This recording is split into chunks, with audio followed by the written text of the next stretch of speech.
A report will be provided on the committee's recent meeting, and by recent, I mean this morning. Commissioner Johnston. Thank you. Thank you, Mr. Chairman, and thank you for all the preparation time you gave me to put together my reports. The TAG Allocation Application Hunt Committee did meet this morning, and we are still working through what is known as the topic list. The work we're doing now is after request was made to each of the cabs to provide input on any additional items they would like to see added to the topic list. And I should say that the request did go to the cabs, but it was also a more general request to the public that was publicly available to provide any input as to the topic list that we are considering. We considered over 10 new topics today to put on the list, and the list weights each topic on a 1, 2, or 3 basis. 1 meaning it's likely to move forward, 2 meaning it has merit and considers review, and 3 is meaning it's doubtful. That takes the list now to about over 153 items that are still open on this topic list that the TAC committee is reviewing. And if I don't want to make this report too long, but I think it's important for those who weren't at the meeting to hear some of the items that are now on this list and what the actions of the committee were. We had a request to create an apprentice license or tag opportunity where a tag holder for a big game hunt could allow a youth hunter to fill that tag in their stead. The committee recognizes that it has some merit and weighted it a 2, and will be giving it further consideration in future meetings. There was a request with respect to youth eligibility. If a youth hunter turned 12 after the validation or the start date of a tag, but before the tag expired, so let's say a tag was valid for 2 weeks and they happened to turn 12 on the 5th day the tag was valid, they would be able to then hunt effective their 12th birthday to the end of the tag. That was, per the committee vote, identified as doubtful. And the reason being is that given the circumstances and the age and the opportunity they have as a youth hunter, this change was not needed. We entertained the bull elk waiting period. It's currently 10 years if you have a bull elk tag and you are successful, and a 5-year waiting period if you are unsuccessful. The committee voted to wait a proposal to adjust the waiting period to 5 years for those who are both successful and unsuccessful, and weighted that as a 1 is likely. That vote was 4-0 with 1 abstention. The 1 abstention was myself, because I am in the 10-year waiting period, and I felt it was improper for me to vote on something that may then limit my own waiting period, depending upon if it moves forward and actually passes out of the committee and on through the commission process. There is request to change the order of the draw, to have the PIW draw before the general draw. As it works now, if I put in for a deer hunt and the general main draw and I am successful, I then do not have an opportunity to draw the PIW tag. Washoe County noted that this could result in about $118,000 of lost PIW revenue. Perhaps putting it first, then have the main draw second.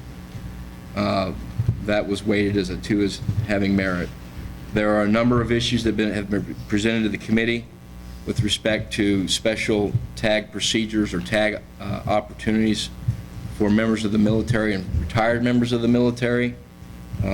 We have put those all at a 2, and we'll be considering those at future meetings kind of in one category, as there are a number of items that have been presented to the TAC committee in that regard. There was a request for a resident guided mule deer draw like the non-resident. That was weighted as a 3 as being doubtful. There was a request that we issue a media tag to highlight hunting in Nevada. That was voted on as being a category 3 doubtful. There were proposals regarding landowner tags. And one proposal that if a landowner has landowner tags, they must make their private property available to those who hold those same landowner tags. That was also identified as a Category 3 doubtful. Finally, there was a proposal with respect to a heritage or PIW or other some special bear tag that was voted as a Category 3 and doubtful as well. So we're with 153 items with these. We have more additional items arriving, will be added to this list, and the goal is to try to tackle this by looking at all the Category 3 items first and try to close them out. If they're doubtful, we close them out. If they're not doubtful and they warrant further consideration, we need to recategorize them, and then hopefully move through the remaining open topics to try to make specific recommendations to the commission. The one question that was asked and that came up during our committee meeting was there are a number of topic items involving landowner tags. And the question is the Tag Allocation and Application Hunt Committee the right committee to consider this landowner tag issue? There is various competing views from various geographic areas of the state, and even within geographic areas of the state, some disagreement. So I'm not so certain if the TAC committee is the right committee in which to handle those landowner, or if it's the elk incentive committee. I don't know. I know the full name of that committee, but there's also issues that there's not just elk landowner tags, but deer landowner tags as well. Is that something for another committee to address? So that's something we would like to pose to you, Mr. Chairman, as to whether we are the appropriate home for those issues. So that is our report now. We will continue to meet to try to tackle and get a handle on these open issues and either close them out or move them forward. As we do close them out, though, there is a separate list of closed items. Maintain a historical record of what's been considered and closed out and moved into the closed items, so that if things resurface in the future, we can address them again, or at least we have a record of what previously occurred. So I don't know, Commissioner Valentine, Commissioner Morai are on the committee as well. I don't know if you have anything to add to my report. The only thing to add is when our next TAC meeting might be. Yes. I'm having an excused absence from the November commission meeting, so we may put the next TAC meeting in conjunction with the February commission meeting that's here in Las Vegas, or we may, in fact, see if we can't just have a standalone TAC committee meeting between now and then. It would, I think, be fairly easily to set that up at the Indel office in Reno, and members of the committee who are not located in that area could participate via telephone. We could certainly have the public participate in person in Reno and by way of telephone as well. Okay. Questions for Commissioner Johnston? I appreciate the thorough report, especially on such short notice. I think that gets us kind of up to speed, and I'll visit with you offline on the elk issues, but my initial inclination is, given all the NRS that's involved in those, it's probably not going to be best to move those forward through the Application Hunt Committee, but maybe Director Wasley or Deputy Director Rob can help me on that one a little bit too. Anything else on 10E? Okay, with that, we'll close item 10E. Move to item 10F, Wildlife Damage Management Committee Report. Commissioner and Committee Chairman Bliss and Game Division Administrator Brian Wakeling. This is informational. The Wildlife Damage Committee will provide comments on the initial reports from cooperators and contractors regarding performance on the FY 2015 Predator Management Plan. Thank you, Chairman Drew.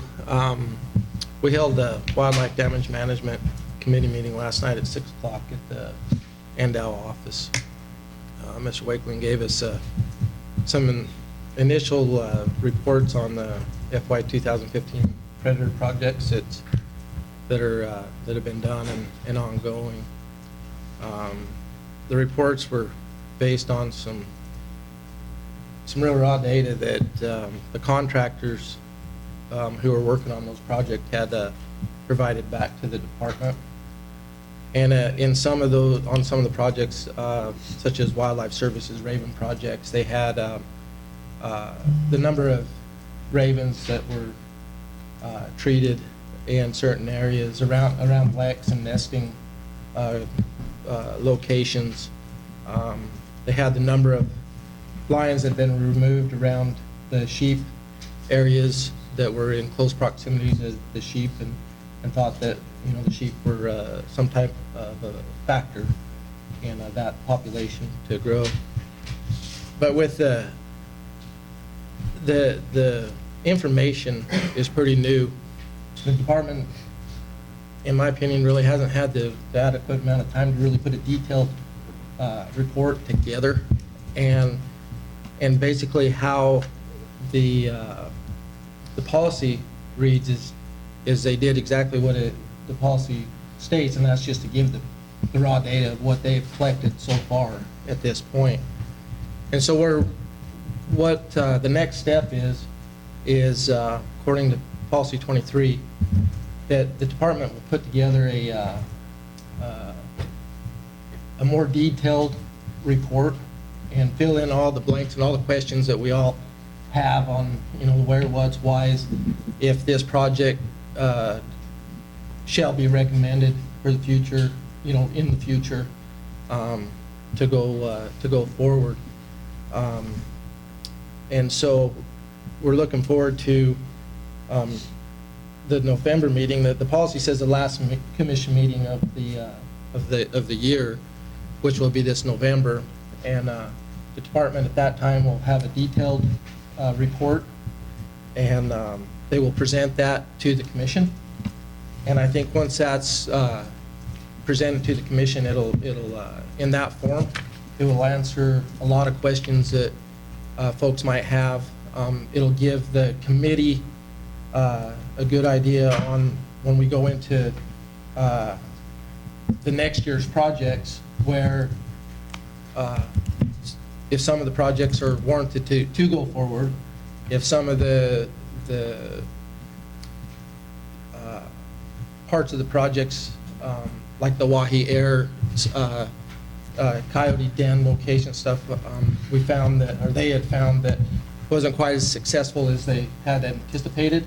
And so with this information coming out, it'll help us direct what we need to do in the future to locate dens, and they found out that maybe just boots on the ground is a more productive avenue. So we're learning a lot from this, but there's a lot more that will come in the November meeting. And, so if any of the other committee members, and Ms.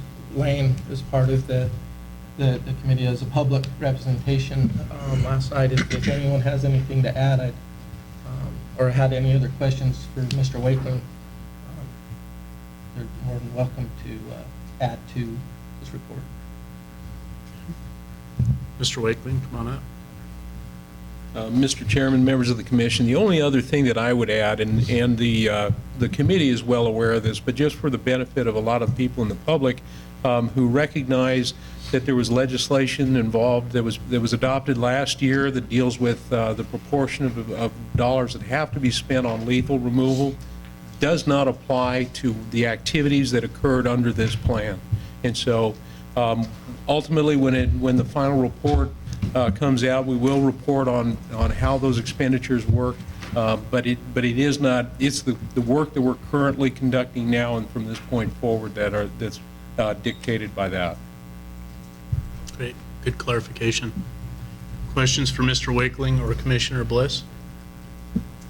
Commissioner Johnston? I would just add to that this is the first time we're kind of running through this process under the policy of program, the reports, interim reporting now, and so it is a work in process, but I think it's going well in the sense that we're getting information back on the various programs and moving it forward. And there was a public question about, and I want to address it, it was an important question that was posed to this committee on the use of public funds for lethal control of predators, and a policy decision of placing, certain animals above others and relegating certain to being the subject of lethal control. And I think it's an important question to be posed, and I think it's important to reiterate what the answer to that question is, which is now, with the statute in place directing that the predator management fee, 80% of it go to lethal controls of predators, that is going to tie the hands of the committee in terms of expenditures and programs going forward. So it was a good question from the public, and the answer is, what is the statutory mandate that's been adopted? And I think we need to make sure that that is clear to the public as we go forward and these questions arise. So that's all I had to add from last night's committee meeting. Mr. Chairman, if I could, one other addition that I'd like to make that I did not share with the committee last evening, but part of that new legislation also looked for greater coordination with the Predatory Animal and Rodent Committee, Rodent Control Committee. And so our staff specialist, Pat Jackson, has been attending those meetings. At the last meeting, he was actually in Reno, was held in Elko, and he mentioned that we were going to be holding the Wildlife Damage Management Committee, that we were getting these reports out. And so we're trying to keep them informed of our process as well. Wonderful, thanks, Brian. And my understanding is that they have 2 new members per the new legislation, and that they have not yet assigned 2 new members to that park committee. And I believe that is correct, Commissioner Wallace. I don't know if you'd like to, you said on that. I can speak to that. They have put that off until the end of it's coming up pretty close here. They're going to have another meeting. I think over the phone, it felt like they were hopeful to get more applicants. They only had 2 applicants. And I think coming up real soon here, they're going to make that final. Thank you. Appreciate that. Anything else? With that, Oh, I'm sorry, down here, Yes, just, sir. I'm sorry, if I could interject just really quickly. I would like to know, we were talking about legislature, what specific statute are you referring to, just so I may be able to get up to speed a little bit quicker for the general public? I don't know what the statutory section is now, and I don't even remember what the SB bill number was. Okay, thank you. But I can certainly, we can get that to you. We can get that too. AB, that's right, it was 78. AB 78? SB. I've already dumped it out. But we can definitely get you the language. Good question, thank you. Anything else? Okay, we'll go ahead and close item 10F. Go to item 10G, Federal Electronic Duck Stamp, Operations Division Administrator Bob Hoyen. A report will be provided on Nevada's participation in the U.S. Fish and Wildlife Service Federal Electronic Duck Stamp Program, whereby Nevada's waterfowl hunters will purchase the federal duck stamp electronically beginning in 2015. Mr. Hoyen. Chairman Drew and members of the commission, this has been about an 18-month journey. We started it in early 2014. And we started our first sales the early part of this month. So it's been a good experience. You've got an information paper in there, but what I'd like to do for the benefit of the attendees here is just to walk through this briefly. The electronic federal duck stamp temporarily bestows upon the licensee the same privileges as are bestowed by an actual stamp, is recognized nationally as a valid federal migratory bird hunting and conservation stamp, and authorizes a licensee to hunt migratory waterfowl in any other state in accordance with the laws of the other state governing that hunting. So this actually started in 2005. It was a pilot program, and in 2014 they expanded it. They invited states to submit applications. We were one of probably 2 or 3 dozen states that submitted. They selected 5 states each year for 2014, 15, and 16.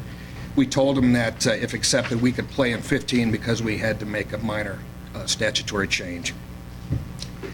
And I mentioned we went live earlier this month. It was actually September 4th.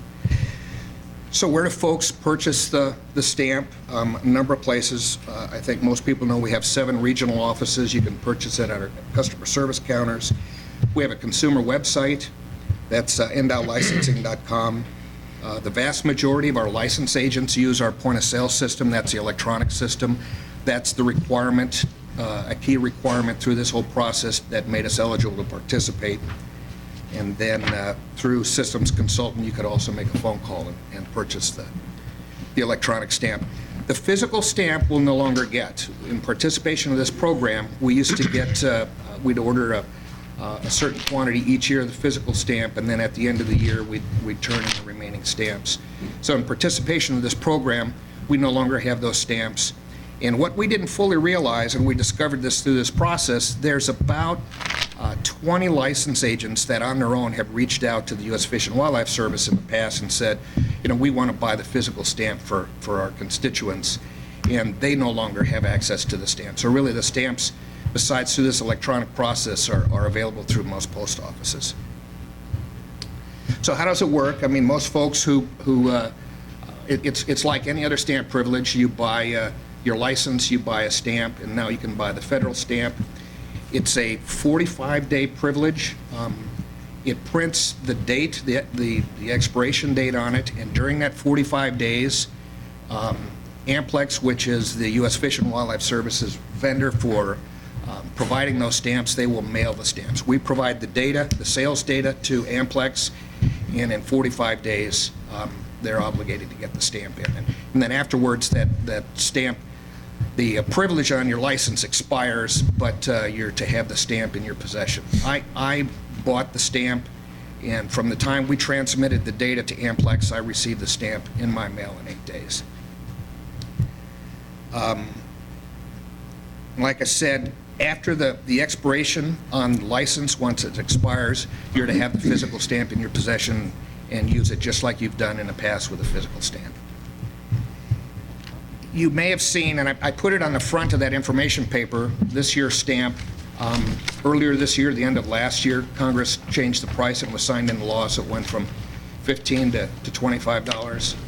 And then there's a fee of $2 that Amplex for processing gets the lion's share of that. So in Nevada, when you buy the electronic stamp, that's a $27 stamp. I thought we did a pretty good job advertising. We'll see how that's judged in the future. But through a number of previous commission meetings, Director Wasley has addressed it in the activities report that it's coming. In the end of August, we sent a letter to the license agents who use the electronic system, giving them a heads up that it's coming. Recognizing that this is a privilege that's recognized nationally from state to state. We made sure we passed information to our law enforcement folks. Then there was a news release shortly after we went live, and we targeted in an email blast those who have held the state duck stamp for the last couple of years. That's the primary audience that will be pursuing the federal stamp. That's the only data means we have to identify who would get it is based on our state stamp sales in the past. In the information paper, I gave two examples. The first license example, that's the point of sales license. That's the little credit card size plastic one. And then if you purchase it from home, or if you choose to get the paper type license at our counters, that's the second example there.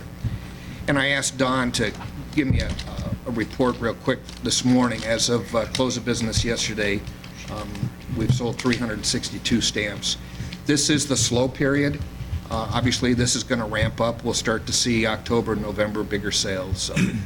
So we're looking forward to that.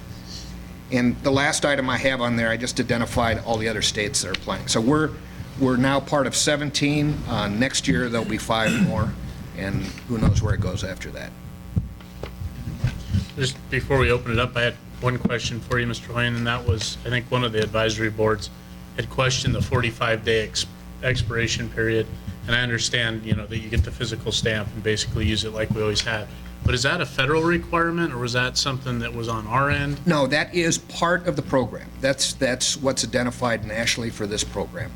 It's 45 days. We had a conversation about this at our leadership team the other day, and they've not told me, but I think one thing that's obvious, why don't we have this privilege last the whole year? Well, I think without a doubt there's interest in keeping the physical stamp program, particularly the art piece of it, going.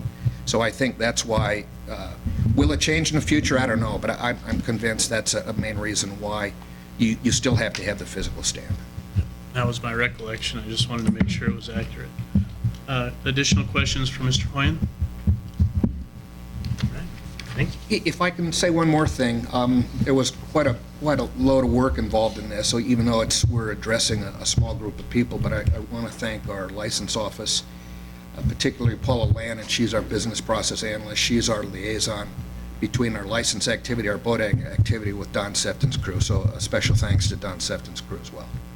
Yep, I would echo that. It was a lot of work to do on kind of a short time frame, so I appreciate everyone's efforts. Thank you. Mr. Chairman, Director Wasley. if I might, that also required some changes in statute that were made last session. So it was a lengthy process, and as Administrator Hoyen indicated, for a relatively small number of our constituents, but it's all in the vein of modernizing, and we heard some comments earlier today about, talking about putting licenses on smartphones, and those are the types of things that we want to try to accomplish in going forward. So I want to thank him for his efforts as well. With that, we'll close agenda item 10G, and we'll move to agenda item 10H, litigation report, Senior Deputy Attorney General David Newton. Mr. Newton. Thank you, Mr. Chairman. You guys, I believe, have a copy of the litigation report in your packets. I don't have anything to add to it, but I'll be happy to answer any questions that I can, or track down information if I can't answer it for you here. Questions? Commissioner Johnston. A question or comment, I guess, and Deputy Attorney General Newton, I know you're not handling the matter, but I noticed the case of Mark Smith and Don Moldy and the Smith Foundation. I noted the court has set a trial date of May 9th of 2016. I was hoping maybe we can relay the request to Deputy Attorney General Ward that we probably should get an update as to what's going on in that case at some point in time, just to understand it better. Because I read this report and I see a trial date set, and my question is, a trial on what? It seems to be legal issues, not factual issues for trial, but I'm hoping we can get that message conveyed so at the next commission meeting we can have a more detailed report as to the status of that case, with the trial date that's been set and what's going to occur between now and then, if we can. I will send Mr. Ward an email as soon as we're done with this item. Thank you. Additional questions?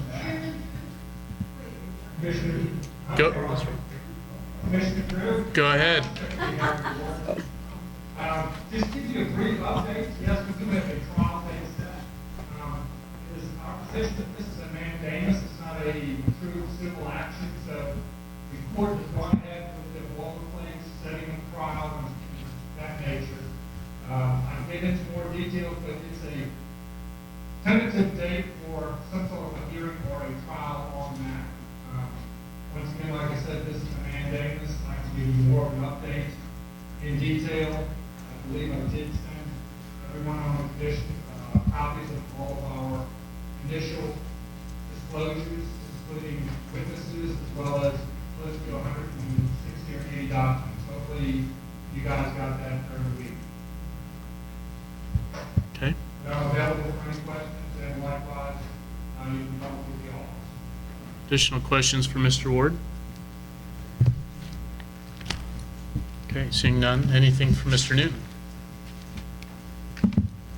All right, we'll close agenda item 10H. Thank you both, gentlemen. Open agenda item 10I, Department Activity Report. Director Wasley. Director Wasley will provide a report on recent department activities.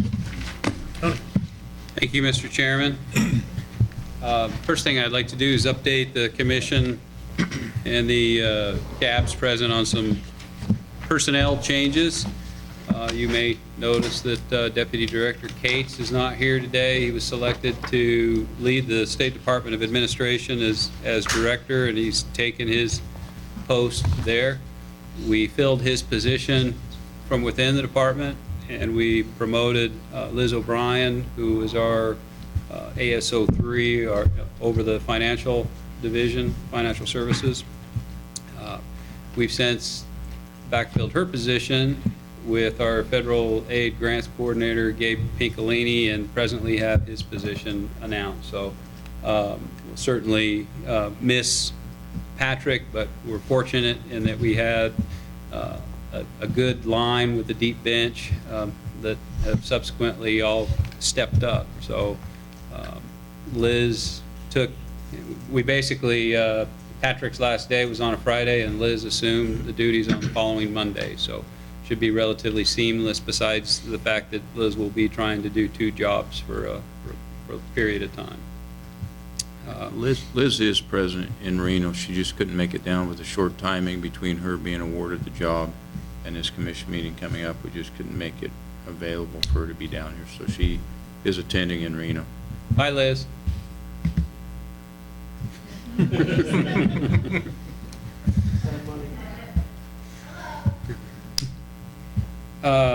then I'd like to move on to, certainly we have more personnel actions, vacancies elsewhere, but those are the most pressing and obvious ones to you guys. So the department activity report, I'd like to start off with some updates from the game division.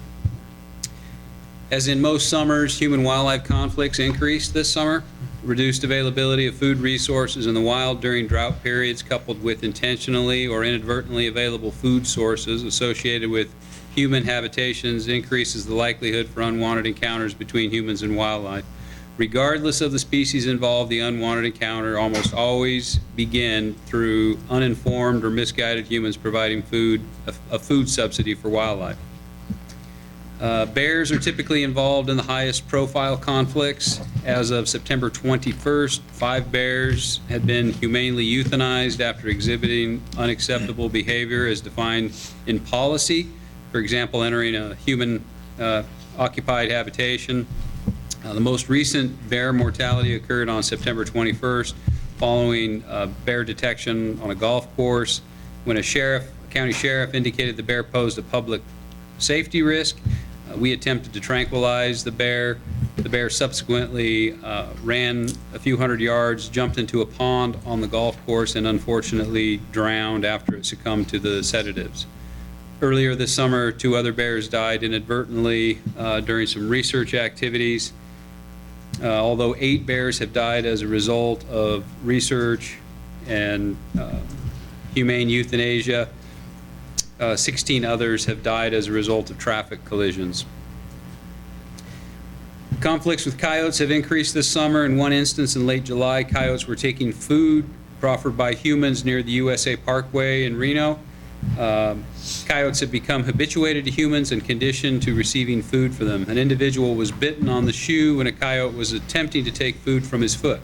Because this presented a public safety threat, NDOW contacted USDA Wildlife Services to assist in the limited lethal removal of coyotes in the vicinity of this area. About 6 to 9 coyotes have been lethally removed, and efforts are ongoing to educate the public in the area about the dangers of feeding wildlife. Incidentally, the Game Division Administrator was recently named to serve as the chairman of the Association of Fish and Wildlife Agencies Human-Wildlife Conflict Working Group, which takes on several of these issues. The working group examines policies and recommends best management practices throughout the United States and Canada when dealing with human-wildlife conflicts. Elk arbitration discussions. The Game Division Administrator and an Eastern Region game biologist recently met with Wade West at his home north of Ely on July 30th to discuss his concerns and frequent requests for arbitration of special elk incentive tags awarded by NDOW. Although special elk incentive tag awards have rarely been arbitrated, 7 in total, 5 of those requests originated from Mr. West. Mr. West expressed dislike of the monitoring requirements due to the subjective nature of the process.